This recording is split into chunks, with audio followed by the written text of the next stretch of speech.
2157, a voiceover narrates, Earth has forgotten about wars and famine. Nature has revived medicine, has conquered deadly diseases. Humanity is exploring unknown planets and are trusting the search for extraterrestrial life in deep space. To students full of strength, courage, and a belief in goodness, a young man named Max embarks on another flight. Suddenly, his spacecraft is damaged by an asteroid and makes an emergency landing on an unknown planet. Max steps outside and immediately his shuttle explodes, leaving him without communication, but he doesn't. Despair. And first of all decides to explore. By all parameters, the planet resembles Earth, and the astronaut hopes to find help, and maybe a communication system here. But an indigenous inhabitant captures him in the forest to understand the language of this planet. Max inserts a translator capsule into his ear. The indigenous person named Zeph turns Max over to the authorities. They put a helmet on Max that can project a person's thoughts and memories onto a screen, and begin the interrogation at the same time in a nearby room. Corporal Gas is assigned to transport Max to the capital as a subsea convoy. Here Max senses a strange signal, and everyone around starts chanting the anthem of the guard. Later they pass by a strange tower, which according to Guas serves to protect against enemies. Suddenly its base explodes, and the structure collapses onto the road. Gas is trapped inside the car.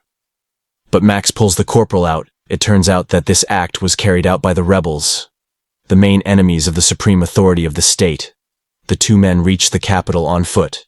Meanwhile, the head of the Department of Special Research, known as the Wanderer, summons his subordinate named Fank and instructs him to deliver Max to the department. Fank takes Max away, while the Republic's prosecutor reports that the Wanderer has taken in a strange savage and instructs gathering all available information about it. Then it's time to activate the towers, and everyone prepares in their own way. The prosecutor enters the bathroom and clamps a special stick between his teeth. Meanwhile, Funk has a seizure, and while soldiers assist him, Max manages to escape from the vehicle. The shocked young man walks through the city, marveling at the unfamiliar and incomprehensible life. Meanwhile, the unknown fathers gather for a meeting as they call the rulers of this planet. After a long walk, Max enters a local cafe where he stands up for a waitress who was insulted by one of the patrons. The grateful girl introduces herself as Rada. It turns out that she is the sister of Corporal Gas. While escorting her home, Max gets into a brawl with a street gang and defeats them. Impressed, Rada takes him to her place. Later, Gas returns home. Max starts asking questions about the workings of their world, and quickly realizes that Rada and Gas's minds are poisoned by propaganda and false information. Rada is convinced that their planet is hollow and there is no such thing as the sky or space. Meanwhile, Gas educates his new friend about the political structure of their state, known as Sarak. The unknown fathers are the saviors of the homeland who have stopped wars with the help of defense towers that protect the country from attacks. Nobody knows the unknown fathers' true identities, because they are not rulers but public servants. At Max's request, Corporal recommends him for the guard. Max demonstrates a high level of training which surprises Gas. The two men often argue about politics, and one day Gas admits that neighboring states hate Sarak because they were once a single state, united by a common history. Gradually, romantic feelings develop between Max and Rada. They go for walks often, and Max tells her about his home planet, Earth, and regrets that his parents believe he is dead. Soon, Max is tasked with catching rebels, whom they identify by their regular seizures reminiscent of epileptic fits. One of the rebels attacks the captain and Max saves his life, after which the captain suddenly regrets catching them as they are also human beings. Max reveals that he considered them something like savages. Later, Max attends interrogations and sees that the rebels are not terrorists, as the unknown fathers label them, but ordinary people with their ideals and beliefs. Max cannot come to terms with the cruelty of the interrogations, and simply cannot believe that someone is paying the rebels to hate the government. Meanwhile, Fank reports to the Wanderer that he has found the savage, while Gas and Max are summoned to the captain of the guard, who orders Max to execute the arrested rebels. Max leads the condemned to the execution site in the forest, but soon he returns to the commanding officer, drops his gear and weapons, as he has released the arrested rebels, and walks away. Max begins to speak about the real and just order of the world that exists on Earth. In response, the captain shoots Max, and Gas is ordered to write a report about the transfer. Meanwhile, the unknown fathers are discussing an attack on neighboring states. The prosecutor advocates for starting a war, and the chief father orders them to come up with a pretext, such as an attack on a tower. During this time, Max's body is recovered by the rebels. Among them is a doctor, who is astonished because, according to all the rules, Max should have died.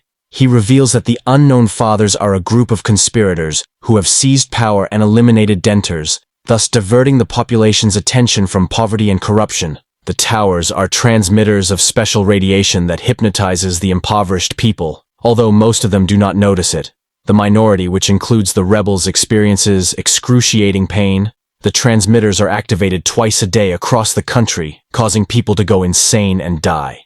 Max is recognized as one of their own and taken for an operation to sabotage the tower organized by the prosecutor through a traitor amid gunfire.